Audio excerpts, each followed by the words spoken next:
Oh man, it's your boy Henny the Moore reporting live from the liquor store, and you do see the trap master right here to the right. You see the brother landlord from Alabama in the building with us, man. What you got going, man? Salute, man. Salute, man. Hey, I'm just feeling inspired today, man. Now, hey, the Chiefs just won the Super Bowl. We got a whole nother year to win another one. So let's reboot and let's goddamn go get it. That's all I can say. Let's go get it. You good? Hell yeah. I forgot to do something that I needed to do. You good? We gonna keep talking and chop it up with our folks, man. But salute to everybody out there in the chat box, man. Hey, I'm happy, man. We smoke on that cheese pack, man. And you Patrick, mean that Niner pack. That Niners pack. You know what the hell I meant. The Chiefs passed us the pack. The Chiefs let us get they passed it to us now. Look, don't make no mistake about it. Pat is from Texas and he a Cowboy fan. He loves Dak. And hey, he held us down 2 years in a row. So let's not act like we ain't happy. We don't rock with Pat. We rock with Pat just this much now. We got the right ATM. He beat our ops in back-to-back Super Bowl. We gotta rock with Pat just that amount. That much right there. Just a little dab. We kind of like Pat because then he from Texas. Just that much. Listen, Patrick Mahomes one of us, man. He like for real, dog. Like, he's a Texan and a Cowboy fan. Can we be mad at him? He got tweets like this. Can we be mad at him? He got tweets like this on his timeline. Just now getting home, but glad to see my boys doing good. Cowboys Nation, man. This is a Cowboy. He's a Cowboy fan, man. Cowboy. This is a Cowboys fan that made it professionally. Let's go. Look, yeah, I heard he be fine and Dak killing it is a plus. Yeah. Man, come on, man, bro. You gotta rock with him, bro. You gotta rock with Pat a little bit. He is a Cowboy fan. He's a part of the nation, so can't really hate on Pat, man. He's doing some great things. He's doing some astronomical things. Like for us to even be saying that he on a braided trajectory is absolutely insane. Like that don't even make sense. I can't even compute that, right? So for him to be. How many years he been in the league? 6? 7. 7 years in the league. 6 years started. 6 years in the league then, because I say, since he's been playing on the field, this man has never not went to the AFC Championship. It's AFC Championship at the least with Patrick Mahomes. That is crazy, sir. That is crazy. You know what's else crazy when you think about what he's done? He's already had a better career than Peyton Manning. You talk about it like accomplishments. He already done won more Super Bowls. He's got more Super Bowl MVPs. You know what I'm saying? The only thing he ain't done really is get the MVPs, and that's coming. Did you see how they did our boy Troy? I meant to put that on my show. I ain't have time. Oh yeah, I seen they dug it up. You see how they did Troy? They doing Troy.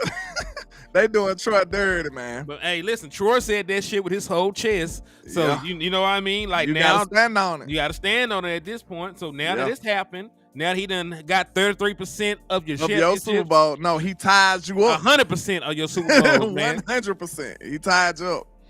They really should have pulled this shit after the first championship. That was the 33%, right? Yeah, true. But now he tied them. That look even crazier. You know what I'm saying?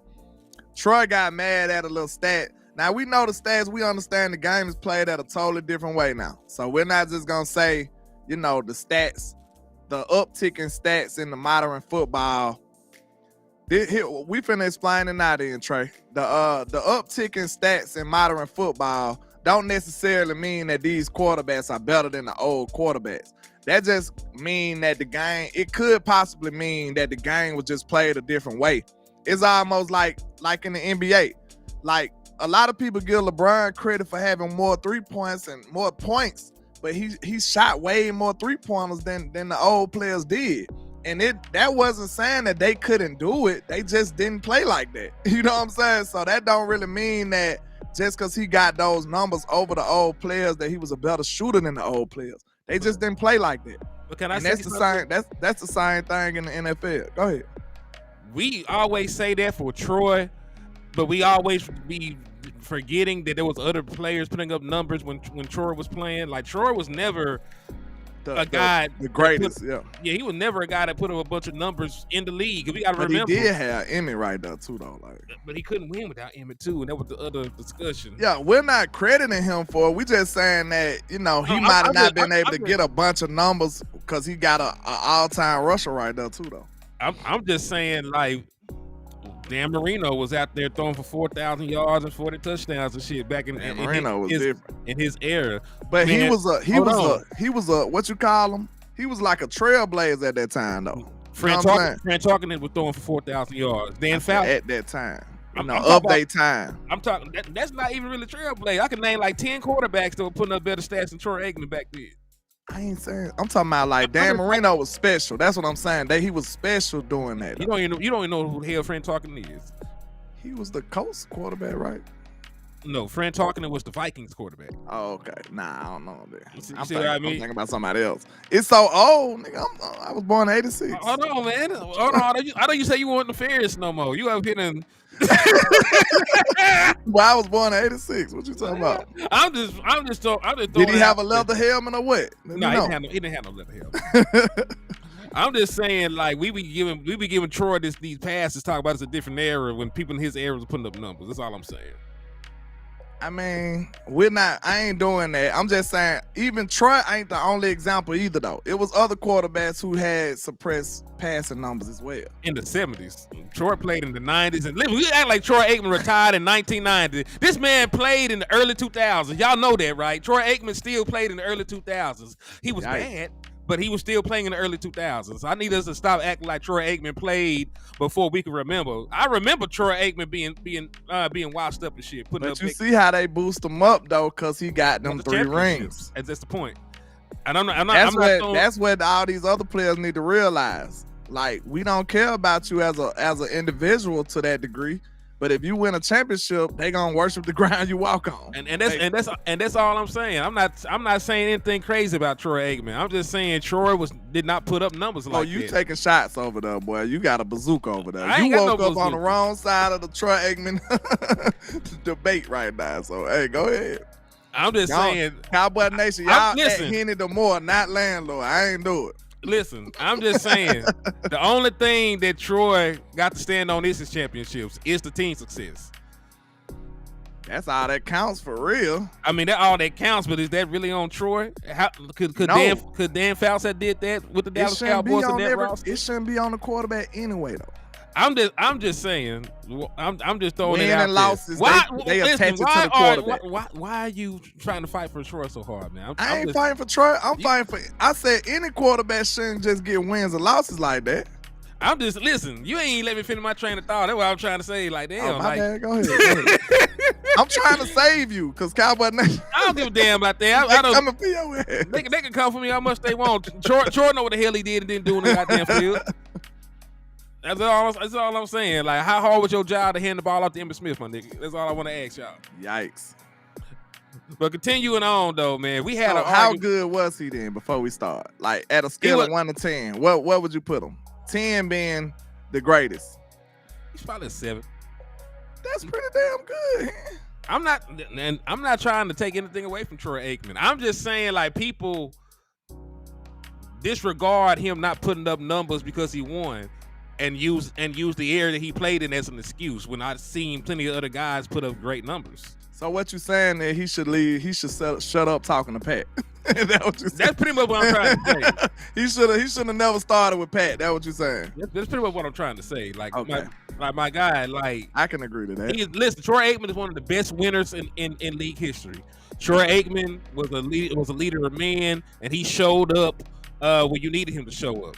I'm just saying, you know, in totality, when he's up here arguing with these other quarterbacks, putting up numbers, like, you can't use the era I played in shit as an excuse why you didn't put up numbers. Let's hit the Kevin Samuels. Let's take 7 away. You can't have 7. So where would he be? Because that's gonna tell you a lot. Was he? Are you leaning? That's yeah. We finna put that pressure on you. Are you leaning more towards an 8 or a 6? Take 7 away. I lean more towards an 8. Because he got results. Listen, I'm not taking anything away from Troy Aikman. I'm just saying, in the grand scheme of things, when you look back and we try and make these comparisons to these other players, I get tired of hearing it's a different era. It's a different era. It's a different era. Man, so what about my basketball analogy? Do you agree with that? And what? What I said, that players didn't play that way. They didn't shoot. They didn't chunk up a lot of threes every day. They just didn't do that. I mean, listen, there wasn't even a 3-point line at some point, so it's different. That's what I'm saying. Okay, so yeah, because that's what I'm saying. The point differential is a little inflated because of the way they play the game. Like, they jack up threes left and right. It's really stupid. Like, it's really like the dumbest form of basketball of all time to me, if you ask me. Really, honestly. But you know, it is what it is. Yeah, and listen, I love Troy Aikman. Like, all the championships I've seen in my life. I didn't see the 70 championships. All the championships I've seen in my life, Troy Aikman won. So I have nothing bad to say about Troy Aikman, man. Except for all the stuff you just said. I'm just playing. Damn. I got some bad shit to say about you, too. That boy Ian came out here with a Troy Aikman, hit him up this track. That boy hit the ether of Troy Aikman, boy. Good, great. I'm just saying, man. We just playing, man. We love Troy. We love Cowboys. We love Troy, man. But, you know, I don't know. You just can't use that excuse for me. Like, he had a role on this team. We would not have won without him. He made plays we needed him to make. I'm just saying, I don't like the thought process of he only didn't do that because of the error. So what you're saying is Troy Aikman is Draymond Green. Don't do that. You didn't be putting shit in my mouth. In the Warriors dynasty, you just described Draymond Green. That's what you did. Is he Clay? Or is he Draymond Green? Well, who is he then? Because that's what you just say that. What you just said one more time. He was a leader. He came to play. He did what he supposed to did. I said he showed up in big moments. Draymond Green did that too. Man, hold on now. Don't do that. Don't do Troy like that now. Draymond did that too. I done opened up the wrong can. I'm sorry, y'all. That's Draymond Green. Yeah, bro. we done went too far now. He got him comparing my nigga to Draymond. We can't even go. Is it Klay Thompson? I'll at least give him Klay, because Emmitt Smith, Steph Curry. I ain't gonna say Emmitt Steph. Emmitt Smith, Steph Curry. Or Durant, depending on how you look at it. Yeah. He's either Steph for KD. He's one of those, man. Yeah. But man, that was interesting right there. I might have to clip that. Go ahead. It was. But I had an argument with you, man. You were talking about, I was in the trap and I heard you talking about the defensive lines of the Kansas City Chiefs and how you weren't really a fan of them and shit. Yeah. Okay, so let me ask you a question. I'm talking about pure pass rush, like I beat this guy and win. And not Dorrance Armstrong type stuff. That's all I'm saying. I'm just saying though. I'm just trying to say it like this. In terms of like defensive line for defensive line, name one player on the Dallas Cowboys defensive line that's better than Kalafdis. George Kalafdis. I mean, I'm talking about pass rush. I am not the full player. I am. I'm talking about pass rush. Michael Parsons.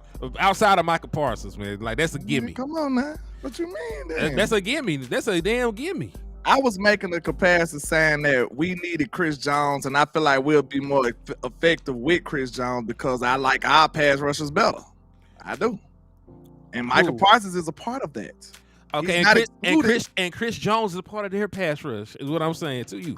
He's a neutral figure because I'm making a case that he needs to be over here. No, that's not really. See, we're arguing two different things. That's the point. Yeah, I'm saying I'm making a case of how effective he could be on our line. That's what I'm saying. Because I said I like our defensive ends better than I like theirs. That's what I'm saying. So I can't exclude Micah. He would be a part of the equation. And I just feel like you disrespected the Chiefs defensive line because them boys. I mean, okay, look, maybe they did it later on. Well, maybe they did it all season. Cause I was watching a lot of Chiefs games too. But I'm gonna say this: in the Super Bowl, I wasn't seeing too much edge pressure like that. And I understand Trent Williams is gangster, but on the other side, it was no pressure coming over them. I mean, they're down one of their best pass rushers. I would expect for them not to have the same kind of pressure. He tore his ACL before the Super Bowl. Who? He had an African name. I can't pronounce these people's name like that. Well, Landlord. I am from Arkansas. Leave Sir, me alone, then. I am from Arkansas. I cannot pronounce that man's name like that. Leave me alone then. So hey, we don't know who he is. You know what I'm saying? We can't pronounce his name. I know who he is. It's like you seen somebody you went to school with. You recognize the face, but but you know. But yeah, I think it's more so like the defensive scheme. Like I like Spags what he does for this.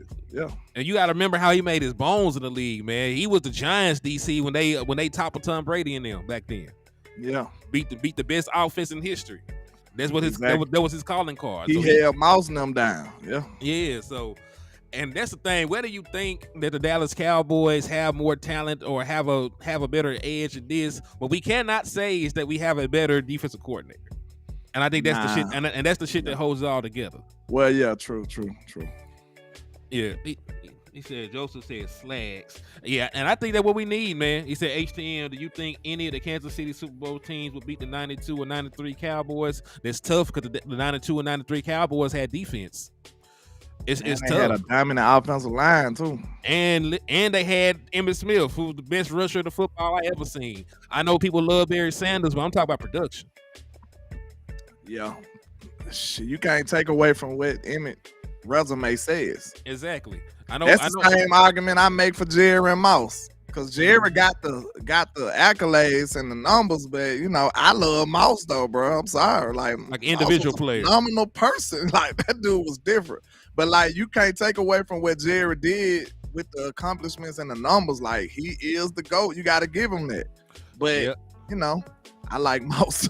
You know? Yeah, Mouse super hard. Mouse, that dude in my era, Mouse was that guy, bro. Yeah, it was three. Doing no shit like that. It was really just three receivers. We all know it was Jerry Rice, it was Terrell Owens, and it was Randy Moss. That was it. Michael Irvin too, though. But I mean, playmaker because he was here. But yeah. You know what I'm saying? Playmaker because he was here. But you know, I'm gonna tell you this. I'm a diehard Cowboy fan. I've been a Cowboy fan since I was in elementary school. Like when I grew up watching TV, the first stuff I seen on there as far as football go was Cowboys. So I'm gonna say that. But when I caught the ball, I'd be like, I'm Mouse. Everybody said Mouse. We went on top. Mouse on me. So, you know, I'm just being real. Like that was my guy, bro. That was my guy. Man, it's like everybody said Kobe. You could be a diehard Michael Jordan fan. When you fade away, it's Kobe, nigga. Yeah. Kobe. Yeah. He was just that dude for me, bro. And it is what it is, though. So that's why I say it's the same argument. I believe so too, man. So I really want to parallel this, man. What can the Dallas Cowboys learn from the Kansas City Chiefs, man? What can they learn from the Kansas City Chiefs and how they went out there and won this Super Bowl? That defense is very paramount in your success. Because one thing I say, Pat Mahomes wasn't on fire the whole game. Pat Mahomes struggled, looked like Dak at the beginning of the game. If we want to be real, really can we say that? Yep. Can we? Is that fair? I know Pat is great. I know he's the GOAT. But can we be fair and say Pat looked very pedestrian, very average at the beginning of the game? Man. I think that's fair. I really do. But the difference is they defense kept them in the game. And listen, this piggybacks on everything we were just saying. The Chiefs played the number 2, the number 3, the number 4, and the number 6 offenses in the playoffs. They averaged combined about 28.3 points per game this season, right? So number 2 scoring offense, number 3, number 4, and number 6. The Kansas City Chiefs held them boys to an average of 15.8 points in the playoff run. So in theory, Spags shaved off 12.5 points for the best offense in the National Football League. That's what I mean when I say defense be winning championships, man. So the offense was dope. They didn't play no Rudy Poo ass offense that was sputtering or anything like that. They didn't play the Giants. They didn't play the Kansas City Chiefs without a quarterback like the Philadelphia Eagles did. They played the league MVP. They played Tua and them, who put up some of the best numbers in the league. They played Josh Allen. I know that he a turnover machine, but he had damn near 50 touchdowns. So they played some damn good offenses on this run, and they stagnated them, man. They completely took these other teams' offenses out the game, and we can't say that. Right? We can't say that for the Dallas Cowboys. One more thing you'll notice. Even when Pat threw an early interception, the way they just dogged Dak for doing that game, the beginning of that game was literally like a mirror from the Cowboys and Packers, bro. No lie. It was a mirror. Think about this. Dak struggled, Pat struggled. CeeDee Lamb and Dak got into it. Pat and Rashee Rice got into it. And Kelsey and Andy Reid got into it. Pat threw an early interception. Dak threw an early interception. I want you to throw in that the interception was on their own side of the field too. I want you on their own side of the field. The only difference was the defense stepped up. The defense didn't allow nothing. That's the difference, bro. So like, am I wrong for that? Mm-hmm. Let me know, am I wrong for that though? Cause I seen it's a nice parallel between the two first halves. The only difference is KC got their act together because their defense bought them time. And hey, Trey, Eli Manning looked just like that. Both his Super Bowl runs. That dude just got a fucked up face when shit going crazy. that don't mean he can't come out of it. I see Eli look like he eat crayons the entire time on the sideline. They're looking long in the goddamn face. He got a crazy face, boy. Forrest Gump. Still figured it out. And this is another thing. Kansas City only scored 25 points in 5 quarters. Because we got to count overtime. So in 5 quarters of football, the Kansas City offense only scored 5 points, and they still won the goddamn game. Must be nice. Must be nice, boy. Must be nice, dog. Look, Tyrone Church, he said Andy Reid had to calm them down by running the ball. Could Mike McCarthy do that? He should have been able to do it. Could he do it though? Did we have the ability to do that? I mean, no. Like we couldn't run the ball, man. From a personnel standpoint, we didn't have people to run the ball. No. Yeah, listen, we're not wrong about this. We sat up here and told y'all about this defense giving up there near 30 points a game when we played teams with winning records. They played 4 of the best offenses in the league, and they only were giving up 15 points, really. Under 16 points a game. That's another difference we've seen. San Fran was looking like us with the penalties. They was doing a lot of boneheaded stuff. They was screwing up. Who looked like the most mature team? When they had the lead, they was doing stupid stuff. And I never had a doubt that the Chiefs was gonna win that game. Like, no lie, even 10-0, I was like, the way they doing it, they just screwing up, they doing goofy stuff. I'm like, bro, they finna find a way to lose this game. They was acting like the immature team. Yeah, they played awful. And shout out to my boy Numbhead Neal in the building, man. I know he came in here and slapped the shit out of 1,000 of those 30 motherfuckers. He slapped a lot of people. Listen, my man's hand got to go into the Hall of Fame at this point. He been putting in work for real, man. Straight up. My boy Columbus Hill, no, you're not wrong, landlord. Kansas defense keep the 49ers playing with their food. I said the same thing, man. They did the same thing against Baltimore. Baltimore and KC, neither one of them scored for a long time. So, like, that just show you, I believe this still reigns true, though, right here. Nobody gave up more points than the Cowboys in the whole playoffs. Nobody. Even if you take away the pick 6. Yeah, that what you were finna say? Yeah, I'm finna say, even if you can take away both picks, right? If both those, that gave them 14 points, nobody still gave up the damn 34 points that the Dallas Cowboys defense gave up. Even if you count. Don't say that. That gave them 7 points. Yeah, I'm just saying, even if you give him both picks, I know he only gave him 7. I'm just saying, even if you account both picks as 14. You being nice. Yeah. Even if you want to be nice about this shit. But I'm just saying, defense still gave up 34. They gave up 41. Really. After we set up and watch playoff football, that don't necessarily mean you supposed to give up 7 points, bro. Nah, you ain't supposed to give up no ass like that. You could have kicked the field goal. Because you know what happened on that drive when Dak Prescott threw a pick on his own side of the field? You realize that the Green Bay Packers got a holding call, and it was like 1st and 20 as a 1st and goal for them. And we gave up like 18 yards on one play, and they got right into the end zone. Yeah, so they were in position to make a stop and force the field goal, and you gave up a big play on the first play after the penalty. They were awful.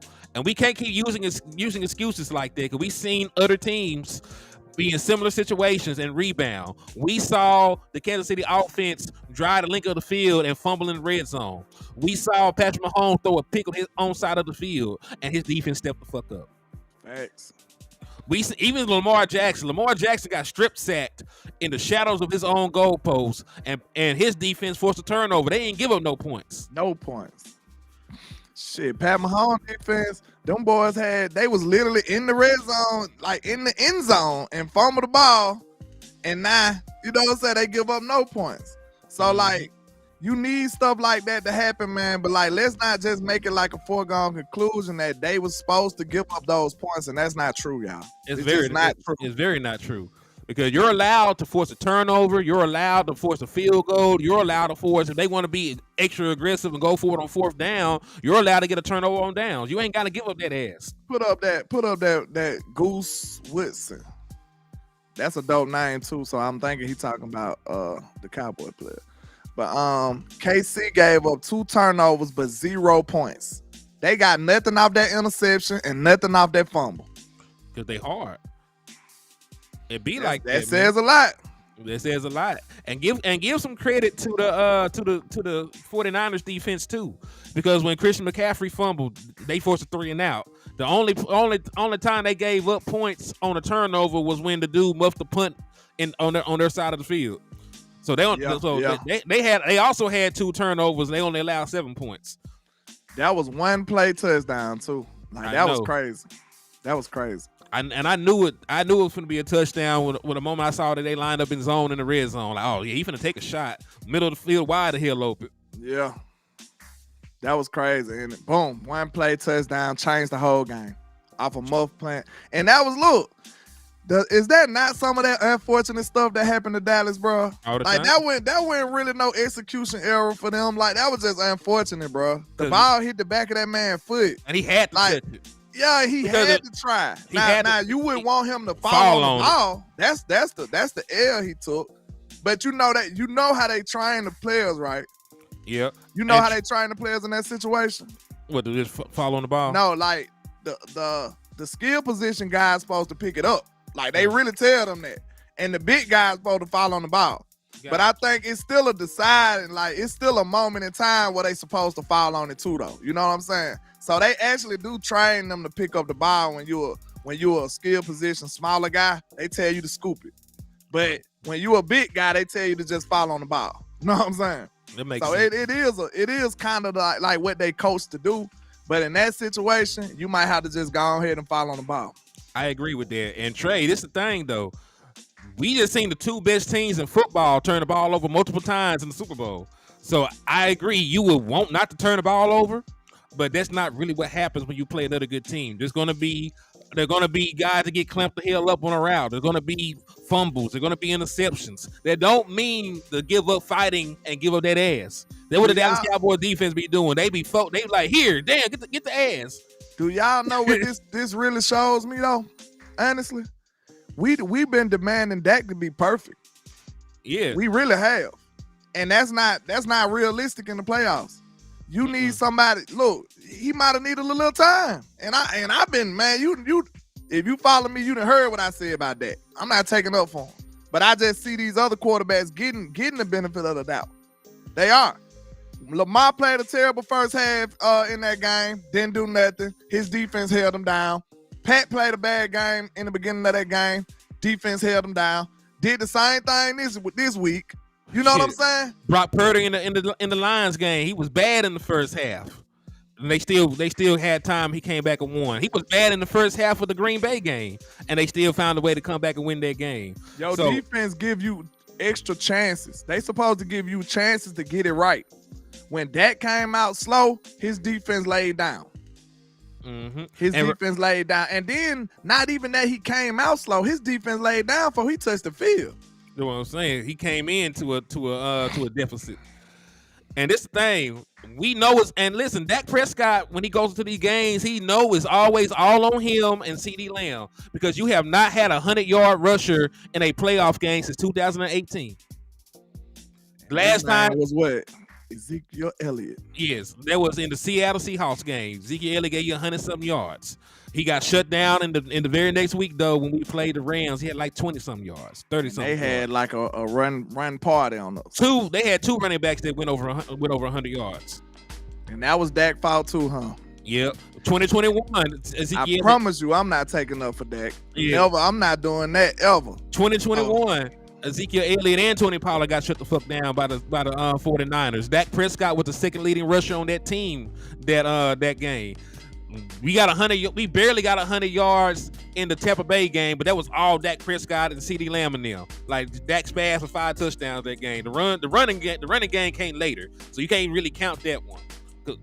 And then we all know that no running back showed up this game. So all I'm saying is, when you know it's all on you in a playoff game, you're not going to get any help for your run game. Most of the time, you're not going to get help from your defense. Really, it's tough, man. You're going to come out there and probably press.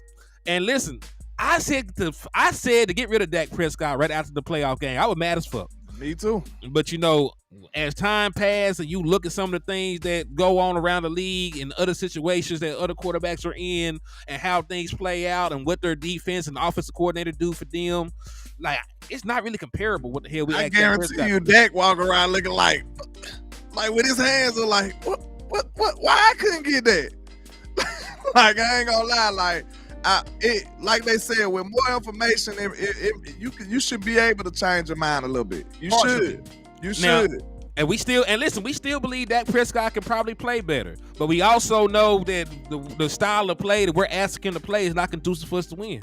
It's not really reality all the time. Like, we can't expect Dak to just go out there on fire and score touchdowns every drive.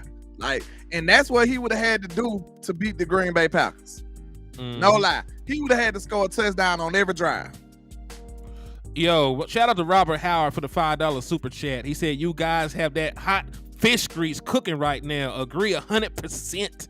Thank you for the love, my boy. Thank you for the love. Appreciate you. But yeah, that's why our defense gotta get together, man. So, and let's spin it around to the Kansas City Chiefs and what their defensive coordinator asked them to do and what our defensive coordinator asked us to do. So we were talking about how blitz heavy they were. Let me ask you a question. Who do you think blitzes more, the Kansas City Chiefs or the Dallas Cowboys? I know Spaz, like, his style is blitzing, but I think he kind of calculated with it because he was blitzing the hell out of Lamar Jackson. But it's game time to game. It's game to game with him. So I don't think we were blitzing that much either. I mean, that's close. I don't know. I'd say it's probably some weird stuff that we blitz more. I bet. It is. That is it don't seem right, but yeah. Cause let me break it down to you by percentages and shit, right? Cause because you had got me to thinking like, yeah, they be blitzing the shit out them boys. Yeah, it's game to game and it's situational. So the Dallas Cowboys coming into the postseason, all right. Coming to the postseason, the Dallas Cowboys brought 5-man pressure 27.6% of the time, which is second most in the National Football League. They bring 6-man pressures to 26 least. Right. Say that one more time. My bad. The Dallas Cowboys bring 5-man pressure, the second most of any team in the National Football League. So they bring one extra guy more than anybody else. The difference in between the strategy is that we only bring 6 or more 3.9% of the time, which is 26. The Chiefs bring 5, 11%, 21.6% of the time. And then the Chiefs bring 6 or more 7.8% of the time, which is the ninth most in the National Football League. So okay, I see what's going on. So they really sending heat. We're not as aggressive as them. Yeah, we send heat, but they sending heat. They sending your cousin, your mama, and your grandmama to jump that boy. Exactly. I'm telling you, I've seen it, bro. Spaz ain't playing over there. Like when he played Jalen Hurts, when he played Lamar Jackson. Well, them boys were coming out the edge on him. They had McDuffie coming out the slot a bunch of times. Like, I was jealous. I went to Twitter. I'm like, bro, we need to do that against Jalen, bro. I said, we need to send him because I wanted to match that athleticism. Like, look, I'm going to say all kind of crazy stuff about Jalen because I don't believe in him as a quarterback. I've been pretty stagnant on that. Like, I ain't going, I'm a die on that hill. I looked crazy last year, but how about this year? So okay. Looks spot on this year. Look, how about this year? It looked crazy last year, but how about this year? So I stand on the fact that I never believed in Jalen like that from Bama days. But let's not play about it. Like, he's a great athlete now. He's a great athlete. Like, he's a great athlete. So when you sending in all those normal DBs, I mean defensive ends and stuff and defensive tackles, that's light work to him. Like, he looking at that like these guys don't have a chance to tackle me. But when you start matching that athleticism, that's when you get them athletic quarterbacks a problem. Like, when you sending a DB at Lamar Jackson, like, he ain't as, like, he's more athletic than them too, but it ain't that big of a differential no more. Like, you know what I'm saying? The difference between Lamar Jackson and a defensive end, that's probably like a 10-point athleticism difference. You know what I'm saying? The difference between Lamar Jackson and a DB athletic advantage might be about a 5. I don't know, about a 3 or 4. What you think? About a 2 or 3. It ain't that big of a difference. Man, what you think? He's different though. Lamar a little different. But if I did Jalen Hurts, that differential between Jalen and a defensive end, that might be about a 6-7 point difference. If I did Jalen and a DB, that might be a 1 or 2 difference. You see what I'm saying? So he can match his athleticism if he coming at him. Like, he just can't act like it's casual and just throw the ball where he want to. He gonna have to really make some decisions and be decisive. So I love matching their athleticism with them DBs and stuff. Like, that's brilliant. Yeah, and this the thing. This is also the difference between us. Because you remember we were talking, about the general stats, about they had this many sacks and they had that many sacks. I broke down how many sacks are actually contributed by the defensive lines for both our teams, right? So if you look at the Kansas City Chiefs, you look at the Kansas City Chiefs, their defensive line accounted for 44 of their sacks, and they ended the season with 57, right? The Dallas Cowboys defensive line accounted for 43.5 sacks, and we only ended up with 46. So the other guys, the linebackers that are non-existent, the safeties, the defensive backs, are the ones that are not actually getting pressure in Dallas. The defensive line is doing their job, but you don't put linebackers on the field, so they're not going to get no sacks. You don't bring your safeties enough, they're not going to get no sacks. You don't really bring the nickel blitz like that, even though Donovan Wilson and Jordan Lewis have shown that they can do it. That's you don't bring it. That's dumb. Yeah, so let's just call that what that is. That's dumb. You ain't sending Dono? They listen. That's dumb. Donovan Wilson had 5 sacks the year before he signed his contract. This year he came back. He got 1?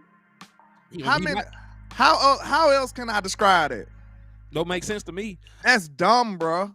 Donovan Wilson is a physical safety. Let him go get after the quarterback sometimes. Now look, for people that's scared to do them risky blitzes, that's what won the Chiefs the Super Bowl last night. Yep. And that's another thing I was talking about schematically. Listen, he didn't really telegraph a lot of shit. Like, there was some times where the obvious guy came that actually worked to his advantage, but they sit McDuffie on a corner blitz. Before the ball was snapped, he actually took 2 steps back like he was finna fall into coverage, and then made a damn beeline right toward the quarterback after the ball was snapped. So he didn't even reveal that he was coming until the last damn second. So that's damn good coaching if you're being honest. Actually being calculated. So if you're able to conceal where the pressure is coming from, and you can't get those guys blocked up, that's when you'll see those knockdowns, those quarterback hits, those blitzes that end up in sacks and strip sacks and shit like that. You got to be calculated and have a good scheme. And you can't just bring your front. You just can't bring one linebacker. You can't just bring one corner. You might have to bring 6 or 7 sometimes. You might have to throw 0 out there. So that's what I'm getting at, man. Like, the Dallas Cowboys should, in theory, be able to do some of the things that the Chiefs do. We just don't do it, especially with the amount of big nickel that we play. You got athletes on the field. What is Donovan Wilson's biggest attribute as a safety? Physicality, sacking the quarterback, being aggressive and being, physical, laying a hit on somebody. Why would you not send him sometimes on them big time 3rd down plays and stuff? You seen Spags.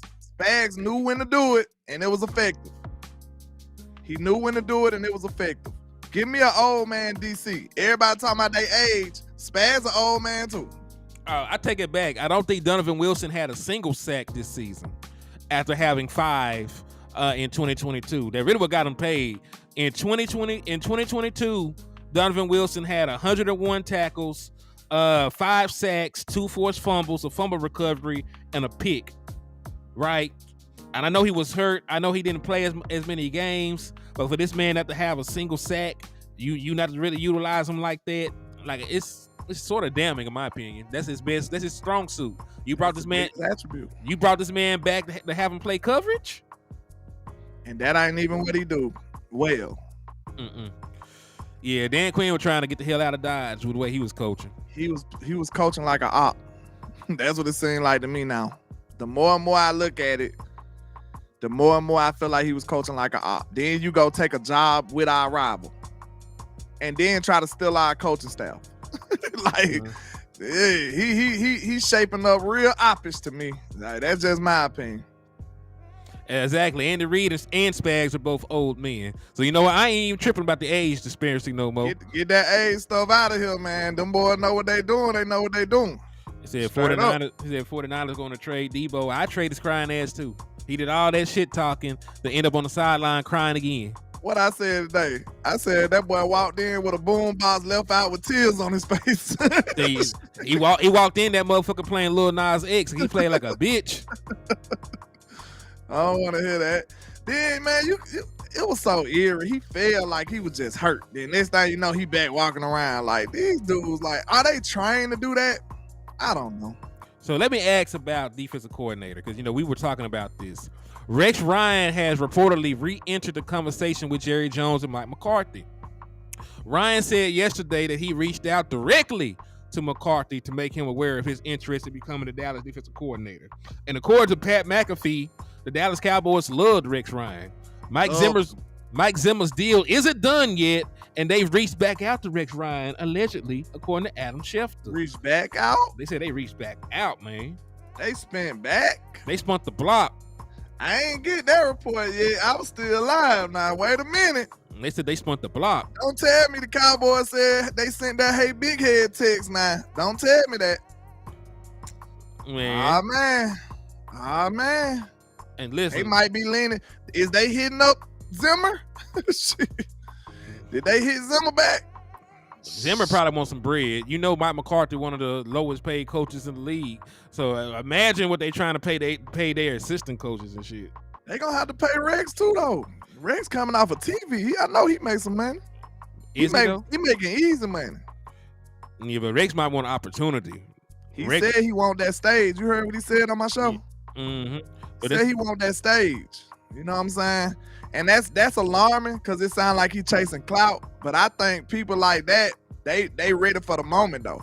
You better be ready for that stage. If you want it, you know what I'm saying? That means you ready for it. Because a lot of people just run away from the stage. If you ain't like that, you ain't trying to get no stage. You know what I'm saying? Well, if you don't believe you like that, like them entertainers, if they don't feel too confident in their singing ability or rapping ability, when it comes to the stage, they might be stage fright. They might, choke. They might hit the B-Rabbit. But you got to be confident for that stage. So I believe he might be ready, though. I mean, his daddy is Buddy Ryan, man. He was the coach of the 80s Bears. He won 2 championships, coordinating the two of the best defenses in league history. So he built for it. That's what he wants. He got a legacy he's trying to live up to. So if you win a title in Dallas, you can get your name up there by your daddy. And I think that's one of the things that go into it. Yeah. When you think about it, he's from a coaching family, from a coaching tree with prestige. So, and listen, he's coached in big markets. The New York market is huge. He coached for the Jets. The Jets are still a relevant team somehow, but without having won a title since the 70s. Facts. So shit, it just comes with it. So I think he's built for it. If he can handle the New York media, he can handle Dallas. True. He's a wild character. So it's gonna have y'all want to have that doctor visit talk. Are y'all ready for the Dallas doctor visit? Let's talk about it. Let me know. Or do y'all want to y'all don't want to get mad today? What y'all want to know? Let me know. Are y'all ready for that doctor visit? When I say doctor visit, if you new here, that means, you know, that real conversation that I can't lie to you about. I can't tell you at 100% great health when I know you got some stuff going on with you. So I got to tell the truth. Let me know if y'all ready for that doctor visit. Because quit playing, man. I'm down. Come on. I smell something. Think about this. A lot of the fan base is very much so tapped out on the hype and all the crap that go along with the Cowboys now. A lot of people like, man, I'm tired of it. I've been seeing it enough. I'm done. You got to show me something tangible. So now when you think about this, what would turn them bright lights back on Dallas more than hiring Rex Ryan? Is he not a star, a polarizing figure as a coach? Is he not going to bring a spectacle along with him? He'll bring a spectacle along. And it'll get everybody talking. Circus along with Rex Ryan. It'll definitely get everybody talking. This might be that this might be that Jerry Jones move, that splash. That sound like a splash. That sound like a Jerry move. So hey, that's your doctor visit right there. We might do that, and it ain't for the right things. You know what I'm saying? It's not even meant for football success. It's for more of the publicity stunt. So, hey man, that's your doctor visit. That's the potential BS, the potential wee-woo, shout out to Boss, that could be associated with this move. So keep that in mind. Let me know if you agree or disagree. But I think that's something to think about. I'll say this as well, because we talk about distractions. Do y'all remember the White House back in the 90s for our Dallas Cowboys that were winning championships? Do you remember Lawrence Taylor used to go and smoke crack after NFL games? Wow. Do you remember all the coke and hoes that the Dallas Cowboys had in the 90s? Wait a minute, man. Nefarious hand strikes again. I'm just stating facts. I'm not trying to say anything crazy, but we as the fans only care about distractions when the team's not winning. Like, you can have all the distractions in the world as long as you come in and put in the work. Right? We up here mad at Michael Parsons about a damn podcast when folks were out here doing hard drugs and had 50,000 hoes back in the 90s. That's all I'm saying. We are concerned about a podcast. We don't care when you're winning, though. Yeah. And the character of a coach when they had 1,000 distractions. The only reason that we care about it is because they ain't been winning games. Social media mess it up worse though. Here, social media amplify all that. You can get away with your nefariousness back in the day. Did you hear that was Darren Wilson or Michael Irvin? One of them was like, boy, we would have been terrible in social media. He said we wouldn't have won these rings if we had social media back then. So hey, I believe so. Like it's a different time, but I agree with you though. Like if they was able to handle it, because the timeline don't make it not a distraction. They still going to do coke. So, you know what I'm saying? It's still a distraction. So it's a distraction. It just, are you able to handle distractions? It's the thing. It's not so much as distraction. Like your whole life when you're a celebrity is a distraction. You really can't go out in public the same way that you used to when you're a household name.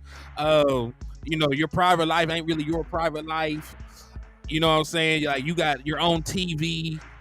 Folks with paparazzi pressing you and stuff.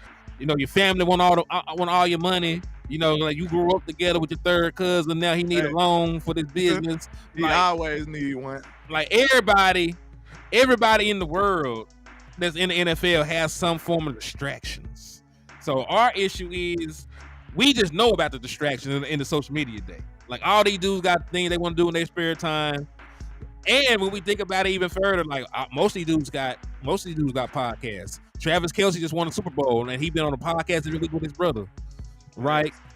Fred Warner has a podcast. He just played in the Super Bowl.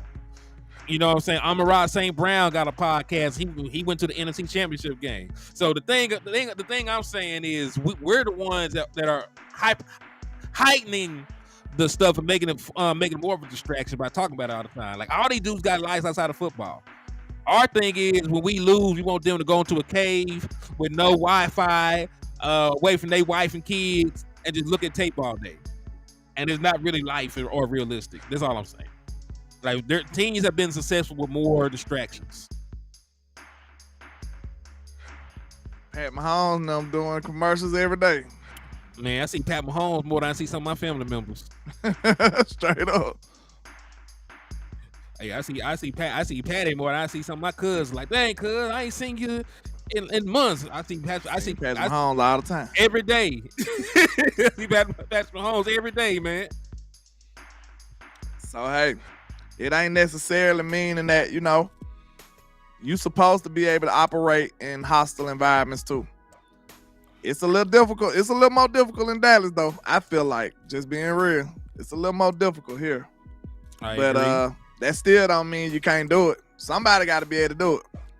Somebody got to break the mold. Why not us? But Moneybags, to answer your question, these are some of the free agent linebackers that are available this free agency.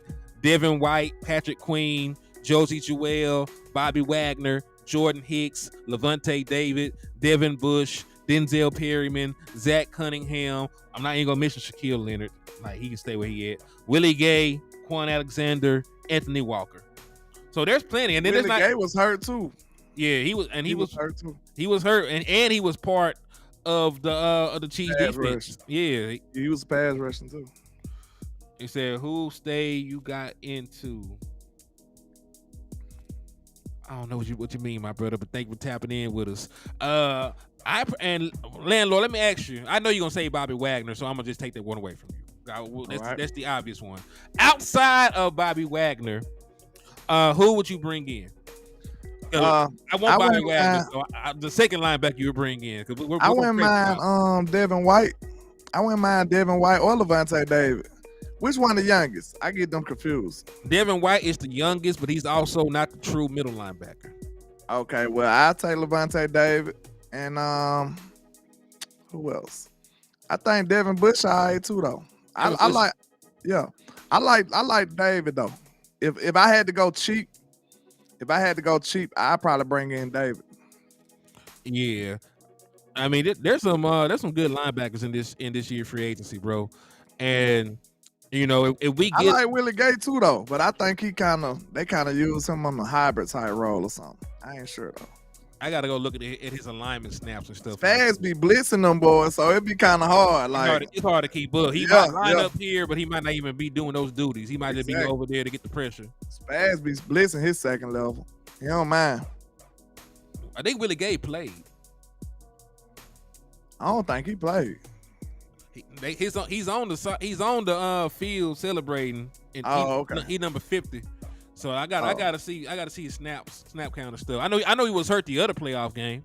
Yeah, that what I knew he was hurt. Yeah, he was hurt. Came back and probably was on the snap count or something. Ain't no telling. Let me see what this board lines up at. Let me see. I'm trying to find the snap count real quick. Y'all bear with me. I can freestyle on this shit though. Goose Blitzen said, "What centers out there?" I'm gonna tell you right now, if it's a center out there, he probably ain't like that. Offensive line help, man, it's rare. It's rare to stumble upon some good players.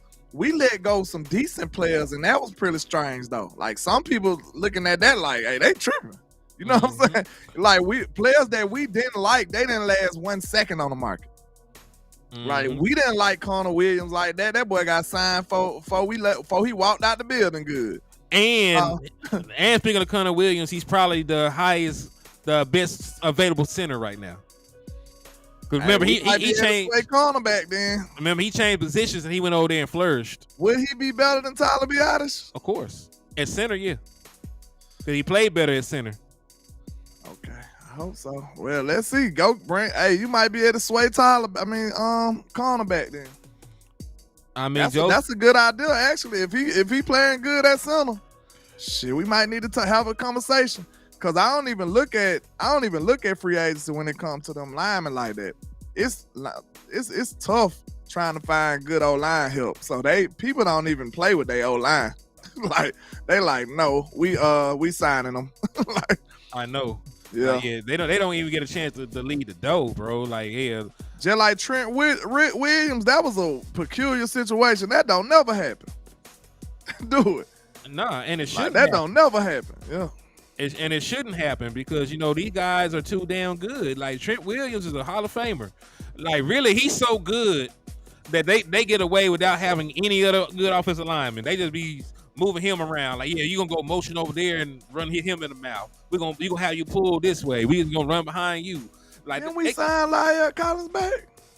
Yes. I forgot about that. I don't know. Even play, did he? He didn't get opportunity. We remember he came in to ramp up. We got bounced in the first round. We thought we'd have more time to get him acclimated. He been out of football. I wonder is he gonna stay? I don't know. I gotta see if he signed a future deal or not. I thought about that. I just thought about that. I forgot we re-signed him this year. We ain't even do nothing. Yeah, it said Connor was an all-pro before he got hurt. Yep. Yeah, Connor been having a great career since leaving Dallas, like everybody else does. Just leave and just be living their best life. Really, Connor Williams not being available for the Chiefs is for the Dolphins, one of the things that hurt them this season. All right, so Collins is going to be a free agent that we'll have to sign back. So I think his contract expired. We just signed him for the rest of this last season. Oh, okay. So he probably move on. It just depends on his market. If people are checking for him, then he might not be back. If he wants to stay in Dallas, try and reestablish his career because it's been very up and down since he left, partly due to injury. Then I wouldn't. That says a lot too, though. That man had a bad hip leaving Dallas and went to another team, got thrown away. And we still signed him back. Yeah, like that says a lot. Make it work. We might be able to make it work. I mean, dog. We line help is rare, bro. We signed a 40-year-old tackle. Sure did last year. Yeah, we signed we signed him out the couch, didn't it? Man, basically. That's crazy. That just lets you know how vital offensive line help is and how rare it is to find, especially in free agency. Like, you will have to really be in your scout bag to find an uncut gem out here. Just like Chuma Edoga, we signed him. Like, what I'm saying? We need help. Like, O-line is rare, y'all. Like, who lining up to sign Chuma Edoga? He played some decent guard for you, but at tackle, nah. Yeah, Chuma Edoga, we have to rethink that shit. We gotta signing anybody. Like, we need help. Yeah, we need to pray. Now let's talk about that though. How dire is the help we need on offensive line? It depends on what position you're talking about. Let's just talk about the whole thing real quick. I think you need to draft a tackle, fairly high, maybe a second round. Yeah. So how you feeling about Awesome? What am I supposed to feel about him? I ain't seen him. I'm just saying he is a fifth round. I was really speaking on our depth. So yeah, that you were on the right track. Yeah, that's the point I'm trying to get at. Because I like Bass, like we both like TJ Bass. Yeah, but I've seen TJ Bass, so I feel comfortable with TJ Bass. I like Hoffman too. Was Hoffman at center? He was center. Man, hey, we might need to start a campaign for Hoffman. Now it was a small sample size. Let me go find some more Hoffman, bro. Because on my life, I love what I seen from Brock Hoffman. No lie. He had a nasty streak about him, bro. A mean streak. He was balling out when he got his opportunity. So let me go see, because I sure take him over Tyler. That you remember we had a small sample size. What, that was against Washington? Washington, yes. That's when the run game was working. It was. They were. And I didn't want to get too excited about the run game because I knew that wasn't our real line. So I'm like, yeah, we ran well, but them two young guys won't be in there. We had TJ Bass and Hoffman in there. But I was like, let me hold my horses because we don't know if that's going to carry over because that ain't going to be the same line. And it definitely did not carry over. Now we actually just sit here talking about it. Exactly. But listen, I like TJ Bass, man. I think that he has the skill set to be a starter in the National Football League. The reason that he wasn't as high And for a lot of folks, is that he lacked the footwork and athleticism to play tackle like he did in college. They said Hoffman plays guard that game. Okay. Who played center then? Cause Tyler Who played center? Because Biotis was out. It went Bass. He said center. He said Hoffman played center / guard. I thought he did, but Joseph Sandberg saying he didn't. He's saying he just played guard. That I don't remember. I think he played some center though. I gotta go back and look. Yeah, I think Biotis was out. Yeah, I think so too. I think we was missing Biotis and Tyler Smith missed that game too, didn't it? Oh, Biotis. They said Biotis played. Oh, okay. It was Tyron and Tyler. I think Tyler and Zach were out. Yeah. Okay. Zach was sick, and then we knew that Tyler Smith had to have surgery or some shit. Tyrone Church say Hoffman played center. We got to go back and revisit that game. I don't even remember. Well, we can pull it up. We can pull up what they did on PFF though. Yeah, we can pull the shit up. We can pull up and see where he was. You finna look? I'm finna look right now. Okay, cause we gotta see. Cause if he was playing center at that level, cause I love what I seen from him. That boy was blocking through the whistle. He pushing folks down. He going aggressive. I liked it. I was very impressed by them young players, by Bass and Hoffman that game. Hold on now, they tweaking. I know I seen this nigga play. PFF's tweaking right now. It said Brock Hoffman has 0 snaps. I seen the nigga play. Yeah, that ain't true. I know it's not true. Seen them blocking folks all through the end zone and stuff. You know what I'm saying? Hold on. Yeah, they talking about. I don't know what PFF got going. I seen the man. They ain't even finna lie to me like I ain't seen him. Like we crazy or something. Yeah, like what's wrong with y'all? I seen him play. Now they trying to show me some NCAA stuff. NFL 2023. Let me see if I can do mine too. Okay. Yeah, I see it. Washington right here. He had yeah. He didn't grade out well, but he still played good. I seen him play good. They said they got a list as position right guard here, but I got to look at the snap count.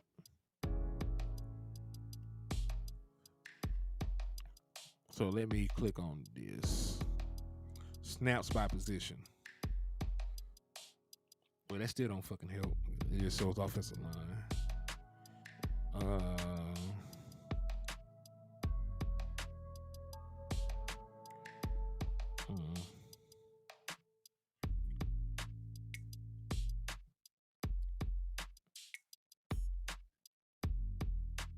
Okay, they said that Hoffman started center against the Cards. Pollard had 122 rushing yards.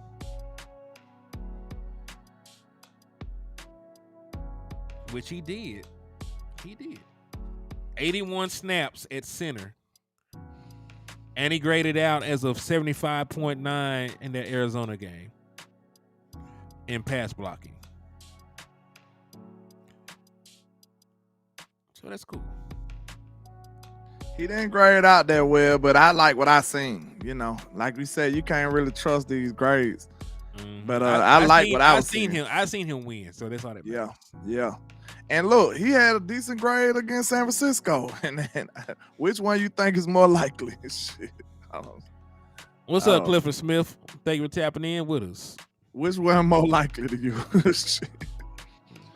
I might. What he doing playing against San Francisco? That must have been when we was getting whooped, and he played in what's it called? Garbage That's time. probably what it is. Yeah. I agree with that. He actually got a lot of snaps, not a lot of snaps, but he played in a lot of games because they was either we was getting blown out or we was blowing people out. That's all the games you see.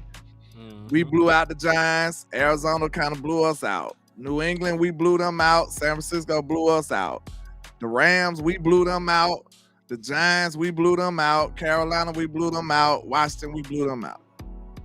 So, yeah, he played in all the blowouts.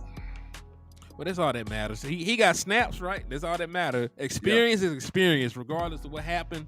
Absolutely. So he played real NFL snaps against when we blowing them out, they still got some starters out there. Most of the time, yep. Yeah. Yeah, so, hey,